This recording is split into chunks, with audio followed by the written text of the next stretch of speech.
Well, Lena, what's on your mind? So this entire weekend, I've been plagued with the thought of setting my goals for Raya. Every year I set my goal on Eid, and I just realized Eid is actually a week away. Can you believe it? Yeah. Ramadan's over just like that. So I've been thinking about goal setting and how every year I set goals. I'm not sure how often I actually follow through though. Yeah, I've been thinking about the same thing as well. That's why I ran a poll on our social media for Wahid account. The question was, are you on track with your goals? And the result is quite funny because 52% of them said no, and it's just been the first quarter, and 52% of them already given up with their goals. Yeah, so we have a fall off rate of 50%, and we're not even in April. Yeah. That's promising. But I've been thinking about, like, you know, we are talking about goals, but when we were little, we had all these big dreams, right? And now as adults, we learn to dream smaller. What were your dreams when you were little? Okay, that's an interesting question. When I was a kid, I always wanted to be an athlete. I was an active person. When I was a kid, I joined all kinds of sports. I played soccer. I played rugby. I've also played chess, even though it's not an active kind of sport, but I also played chess. What's your dream when you were a kid? Little, this is like a classic dream. I wanted to be a cat when I grew up. I loved our cat, and I was like, you know, when I grow up, I want to be a cat. And that was like literally my dream. How's the dream so far? Not going great. Alhamdulillah. Alhamdulillah, I'm not a cat. But I've been thinking about, right, like when we were little, we had these big dreams, some more realistic than others. And now we're adults and we have like different smaller things. So what are your goals now? My goals now is still somewhat the same. I still want to remain healthy because as you can see now, I'm not sure if you can see it, I already have like a dad bod. And doing, I'll take your word for it. And doing all these kind of little things always already make me tired. Like even tying a shoelace, I'm already like panting. You're winded from tying your shoelace. And another goal is just I started this year. For the fitness, it's already been the goal for the past years. But for this year, I have another goal, which is I want to be a better public speaker. Yeah, hopefully that's going to turn out well. And I'm still on track of that, the goal to become a public speaker. Let's see how it goes till the end of this year. What's your goal for this year? Well, thankfully I've moved on from wanting to be a cat, you know, towards something more achievable. I just want to write more consistently, to be honest. It sounds kind of boring, but that's what I want. One thing I'm noticing here, when we were little, we had these like big dreams, like being an athlete, being a cat. And then now we're talking about small things like working out regularly and writing. But what is actually the difference between the dream and a goal? Because I noticed you're also using different words. Yeah, there's one small difference in between those two. In terms of goals, you have a plan on reaching that? Because I like to think of goals is somewhat like a map, the destination, and then going to the destination, you have like a direction on where you need to go. And direction, it seems like the plans that you need to do, and the destination is the goal. Okay. So I think about it sort of similarly. So to me, a goal would be like something you want that you're actively working toward achieving. So I like to think about it like a lot of kids, for example, their dream is to become an astronaut one day, right? But then when they go to school, they go into medical school. So then I'd say maybe their dream is to be an astronaut, but their goal is to become a doctor. And that differentiation there is because they're actively working toward becoming a doctor. So then that's that, like, I think we both agree. Right? Yeah. Actively working towards something and that being the goal, right? Yep. So you mentioned fitness. How are you actively working toward that? How's that going for you? Pretty bad. Yeah. The idea was for this year, I want to go to the gym at least 3 times a week. But I think so far this year, I've only went to the gym like 3 times. Oh, okay. So you took the 3 seriously, but you extended the period. But it depends. Okay. Yeah. But then other than the public speaking, I think I've been practicing it in terms of the vocal warm-ups. I do it like almost every day, and hopefully it's going to turn out good. I think that like what you're highlighting here is that goals are really easy to set. Everybody sets goals. I've set a million goals. You've probably set a million goals. They're really hard to keep though, right? Yeah, you're right. Like every new year, I'm sure gyms, experience a surge of people. starting new memberships, and then they go to the gym 3 times, and then you never see them again, right? Yeah, because there's this one thing that always happened to me. There's this over-reliance on motivation instead of discipline. Let's say, for example, when I was suddenly have all this motivation to go work out, the night before I'm going to watch a video of working out, and then I'm going to say to myself, tomorrow I'm going to wake up at 5, and then I'm going to eat a lot of vegetables, only eat kale, I'm not going to take any carbohydrates, I'm going to eat healthy, eat clean.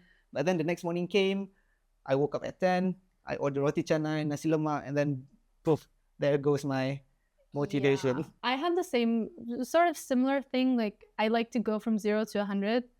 That's kind of like you're highlighting it, right? Like, I decide I'm going to write 4 hours a day, every day, for the rest of my life. Hours. That's not going to happen. So I feel like when you do this, you're kind of setting yourself up for failure, right? Yeah. I also have this thing where I set these goals, but I don't have anyone to keep me accountable. Like you said, right? You were going to go to the gym. You're going to, start a whole new lifestyle for yourself. Only eat kale. You didn't tell anyone about it, presumably. And then you wake up at 10 a.m. and no one's holding you accountable for waking up 5 hours after you said you were going to, right? Yeah, probably just me because I don't have any friends. Yeah, that checks out. That makes sense. But I think that, like, we have a lot of, like, very similar struggles. So what I did was I hacked the mainframe. I went into our Instagram and I posted a poll to see if, I'm a tech person. I wanted to see if our struggles are something that our followers deal with as well. And I asked that, what are the main things that are stopping them from achieving their goals? And I gave them 4 options. I gave them no consistency, going 0 to 100, which is something that I really struggle with. No accountability, and not tracking their progress. And actually, 47% of our followers said that having no consistency is the main reason why they're not on track to keeping their goals. And I think that's something we both relate to, right? So the good thing is we are not alone. Yeah. But the bad thing is we're not alone. We're not alone as well. A lot of people are having troubles with setting up their goals as well, right? Yeah. So what are the ways on how we can hack to outsmart our laziness? Yeah. So in my years of experience of failing to be consistent with my goals, I've come up with a few tricks that have worked for me. Okay. And I'm sure you probably have some as well, right? Yeah. Can you please share yours? Yeah, sure. So I find that having an accountability partner really helps, because when you set a goal with yourself, it's very easy to let yourself slip. But if you tell someone, like your wife, for example, if you tell your wife, I'm waking up at 5 a.m., she's going to know when you wake up at 10. And she's going to ask you, didn't you say you're going to wake up at 5? I think that is very motivating for me. Having someone to be accountable with, right? Tracking progress really works. I love my notebook. I'm old school. Like, when I write down, I went to the gym, for example, on my notebook. I wrote 4 hours today. I tick them off. That really helps me. What about you? Back then, I always talk about back then during my fitness days. I read a book from Atomic Habits by James Clear. Please correct me if I'm wrong. He has this system, or just reduce the friction. How do I do it? Is I put a pull-up bar right behind me. There's like a door. I just put a pull-up bar. Every time I see it, there's always a rule. If I see it, I do pull-ups until failure, and I've been doing it very consistently. So another thing is, I also have this trick called the self-persuasion hack. I always say to myself, just 1 minute, whatever it is. Let's say if I'm lazy to do something, I'm just gonna say to myself, just wait 1 minute of working out. And then I'm going to do myself a push-up. And then suddenly, I didn't notice. It's already been like 3 to 4 minutes. It takes you 3 to 4 minutes to do one push-up. Couple of push-ups, of course. And other sorts of exercise as well. Because I'm already in the zone. I think one thing I do that's kind of similar to your pull-up thing is telling myself that I can only have lunch until I've written X amount, or I've put in 1 hour of writing. Yeah. Do you do anything similar to that? I do something similar. Let's say if I need to go to the bathroom. Oh no, I'm scared. Before I need to go to the bathroom, I always make sure that I do push-ups again, I do pull-ups, I do squats, because going to the bathroom is somewhat compulsory. And to make sure that it ties with something compulsory, I always put in a workout before I go to the bathroom, whether it be number 1, number 2, or number 3. To get things going, right? Yeah. Okay. Well, I don't do that. I don't know if You don't go to the bathroom?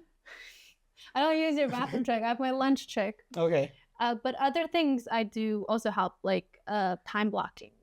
Okay. That really helps for me. Like if I put it in my schedule that I have to write from 10 a.m. to 12, that has worked for me for years with writing specifically. I also have this, and like I mentioned to you, I also have this new goal, which I want to become a better public speaker. So I've watched this guy called Yang. He's a speaker coach, I guess. And he speaks very fluently. His intonations, his pronunciation, it's very nice. And every time I watch his video, I always micro learn by trying to follow what he says. Like, let's say if he says pronunciation, I'm gonna exaggerate my mouth following him, like pronunciation. Sometimes I do it in the car. Hopefully that when people see me, they don't think that I'm crazy. You'll look like you have an imaginary friend. That might be the case. Vince is your best friend. Yeah. No, that checks out. No, that makes a lot of sense. But I think what you mentioned earlier, like lowering the entry hurdle, that's something I also do. But another thing I do is we talked about earlier having these big goals, like wanting to have a six-pack overnight, suddenly expecting myself to write 4 hours a day. You're just setting yourself up for failure, right? So one thing I've been doing is I've been breaking them down into smaller KPIs so that it's more approachable and accessible for me, so that I'm not actually setting myself up for failure. Like, for example, putting in half an hour writing blocks instead of 4 hours straight. Because, come on, like 4 hours is not going to happen. And I think the last thing I do that is really helpful for me is creating a nice environment.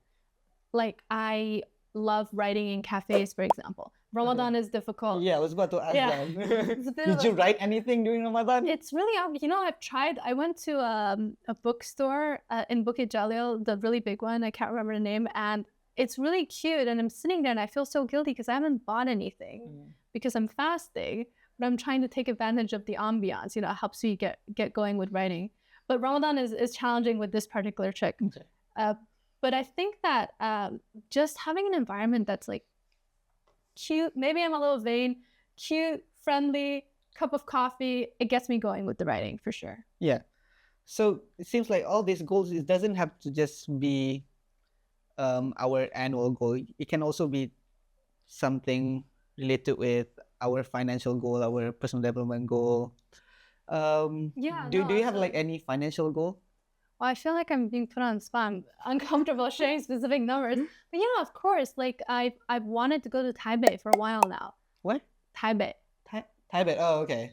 In Taiwan? Yeah. I've wanted to go to Taipei for a while now, and I've been saving up for a trip for next year. What about you? What are your financial goals? I don't have any financial goals, but I do save up some money on the side on every month. So you have like a fixed amount that you would save every month, but not for anything specific, right? Okay, that makes sense. Guys, that's actually interesting that you guys are talking about this. Did you know that Wahid just came up with a goal planner? Okay, that's crazy. First of all, we didn't even know that there was other people in this room. What are you doing? We're recording. Oh, sorry. Okay, what's this? No, that's nuts. So we have this. Okay, set your target. Set now. So I'm gonna do. I don't have a goal, so probably I'm just gonna put in like wealth, grow wealth. Hopefully. Have money. Have money. Yeah. And then continue. And then how do you want to plan it? Target based, budget based? I think I understand. So target based would be like me, right? My target would be to go to Taipei next year. Yeah. And then I have a specific number in mind, my budget for a trip. So then that would be the target, whatever amount the trip would cost. And then I think yours would probably be budget based, right? Because you said you have a fixed amount you can save every month. Am I understanding that correctly? I'm gonna choose budget based. And then deposit amount, how much would you like to allocate monthly? I probably have like extra 500 ringgit every month. And how long do you plan to save? I don't know, probably 10 years. We'll see. Okay, 10 years. Confirm. Okay, so which is good. Probably let's say if I save up 100 ringgit for 10 years, Yeah. I'm gonna get 124,000 ringgit. Oh, Okay, that's very see, good. that also goes to show, right? Consistency is so important. We've been talking about like the main thing that our followers said that they struggle with meeting their goals is no consistency. Yeah. Right? And with this, they do like am I understanding it correctly that it's going to be like a standing regular payment? Yeah. Right? It'll be a recurring payment. Yeah, so that makes a lot of sense for financial goals, whether it is target-based or budget-based. So, okay, so this app is cool. It's just nice to have it here during this podcast. And if you think that this podcast is somewhat helpful, you can share it with your friends and families. If you don't think it's not helpful, just share it lah. Mungkin ada orang lain akan boleh tolong share. Until next time, Assalamualaikum.